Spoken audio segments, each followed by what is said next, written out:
Gospel must go and the gospel is still going. Today upon Yankupon Shano Yoka, she said the beer that your friend in there. What you bring, Naminu, your chair or bad, you know, I said, wow. Today I'm being blessed, and then I'm here, I am in my coconut farm, weeding, and it's raining. But still, I need to share the word of God with you. You can see the coconut. You want me kube from made up, and they say in so toy. Now, so still now, I'm better about the answer because in 2 Timothy chapter 4, the verse number 2 now. Was saying, Uncle Pansamono, young Yan can ebre semuni ebre semu, young tufo, young canimu, young churchre, young yaten, was young can ebre semu and ebre en semu. It's not like he said at this point of the year, in so better at the Amay and Ensono, in so kama. Still, the gospel must go, and the gospel is still going. At this time of the year, I am not going to the sun. We'll be to him said, there shall be showers of blessing. This is the promise of love. There shall be season refreshing. This is a showers of blessing because I am not intense. And now, what you call 19th January 2021.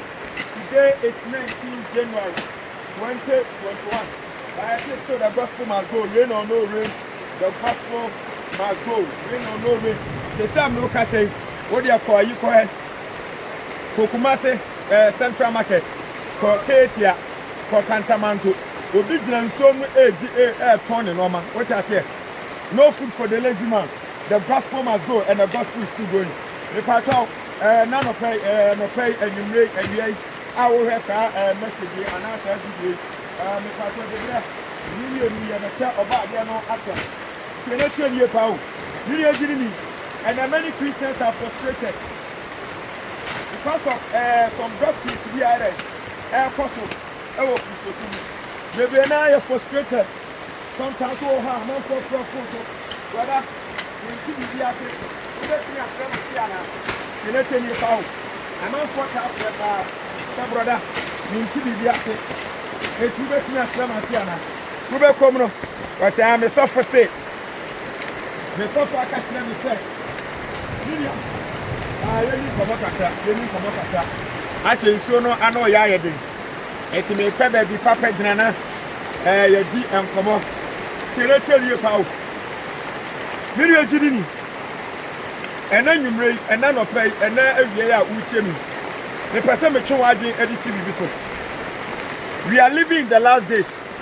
And then any one. Okay, kind the book of 1 Timothy. 1 Timothy chapter 4. The verse number 1 to 5. For Bible. 1 Timothy chapter 4. The verse number 1 to 5.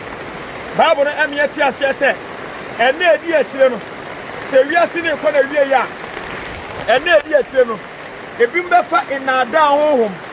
Any ahom bone nkyerɛkyerɛ ɛbɛti nipa bebree at afrigidie no na saa nkɔfo no mo yɛ saa de no Bible so ɔmo ahonim awu na ɔmo nkyerɛkyerɛ ni bebree esi aware ho kwan aduane a Nyankopɔn abɔ sɛ nke nipa yɛ nie no wobɔ so ɔmo di teachings yaba wudi aduane wɔ yɛ abɛkɔ bonsam gyam wudi wɔ yɛ wo winam wɔ yɛ abɛkɔ bonsam gyam tie ne kyɛnie ɛna ɛsi efra bibi wedding ye dia be wura ware mu mene enipa bebre ntimi ware because we need sika woni be ton toma woni be ton ma me papa woni be ye emo wo be party a untimi ware me pato me tuma video si bibi so media so for wutie me media Christian a wutie me I am a gongon bita ye dia ni say ya moda wuro no okay come to chapter 13 the verse 9 Bible say there was no ere ontie me pato tie ne tie pawo enen chire bebre akwaso I'm a Christopher baby, I am frustrated. If people who are more left and right, they be a friend in there. I'm on for Fremen. Brother Martin, my sophie say, Minia BC say, Brother Martin, Mentiasia, me Paso Tramasia, me Patraminia Sophie. Minia didn't hear me. What can kind of book of what you call Isaiah chapter 5, the verse number 20. Isaiah chapter 5, the verse number 20. What's the good year?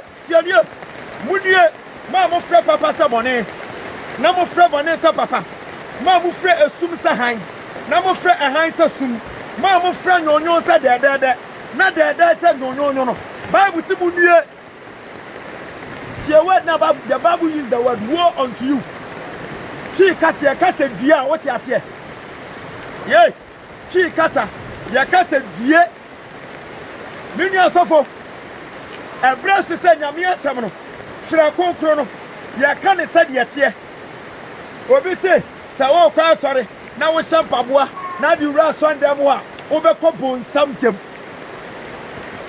quotation ba ya ahin fa na Bible kira no ye mini ejiri ni dia Bible kan man kan okay kan the book of Isaiah na was asam Isaiah chapter 8 no the verse 20 was nyame asam no emfa bi nka ho na enyi bi mfrim tenete ne yepa ho asam okay kan revelation was here ne edi bi beka ho a ye bayi afrim ye bayi bi afrim ono su bayi abi afi dan kwangoma no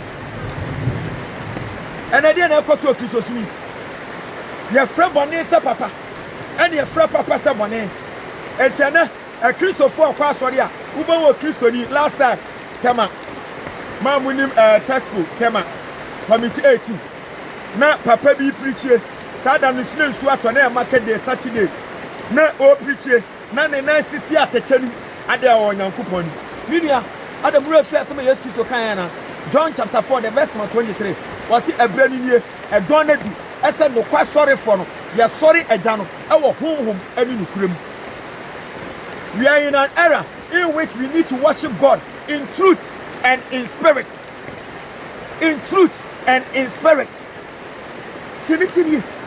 Etena obi nama na ne nurses form because your church and say eneminia sabe sa wo shampaboa na samoto wa emompaye because asamto na abompaye nyame ntio wasi ene edi eche no ebi befa inada honhom ene ahonhom bone nkyerɛkyerɛ ebetwi dipa bebre afi no kura ne gidie no tenete ne yepa o ene mi de gidi ni mo sole ama mo nshatare because Ecclesiastes chapter 5:15 downwards no wasi said adejama ne ba ye adejama ne sabeko said ye fie ma me yamba ne nhyewe ene don't wear any attire nshatare bia ene edipa da sedi nim se yes wo be kata wadeja Bible si yen kata ya deja so yen kata ya deja so etena ebi ma church say people walk naked because naked we came naked we go etena san church we ntino ebi mu kura nya adwuma ebi mu nya adwuma because okay ka so me safo say ya amfa hwe me wiase amfa hwe nko etene me bre kra na meja ni nyina ho because of that onya adwuma awie brem ya wono we are living the last days. Bible me say Isaiah chapter 5 the verse 20 millions of utie wasi mu nie ma mo fra bone sa papa sa bone last time minya akrantia bi a me de yankwan me nua bi bai because I na do Saturday me no mo ko nyame asem oka che say eh na obi a wo som memenda ana say wo observe Sabbath e na wo wi aboa we na me say hefa ne a che say me wi akrantia me ko bonsam do on nkyerɛkyerɛ de ase obi tiri. And the Isa said, we will preach the message of Christ, the message of the cross, Jesus Christ, ni wo, ne soria, ne sloko, ne samba, na temwo. We dia dia ni we ya beka bo nsam jem. Wa anya we dia beka bo nsam jem. Wo shampa bo ado ko bompa ya beka bo nsam jem. That is nonsense. Mini asofo, mini evangelist, mini apostle, mini me gongon bitawo. Asema nya me ne betu makoma so. Wode be shama no wode be shama adwimu eno na meka minyi bi mfim ena mi mfa bi nka ho ade a Bible akasa ye papa no mini osofo enkasa ye bone ena ade a Bible se eye bone no enkasa ye papa ena hwe emrantie se pa na timi ware empra do so because of enkyerɛkyerɛ yakoso ena obi apese ye bibia fa no wedding ye kasa ware a mame papa enye wo to party Afra manfo mu bedi de eno nya ware o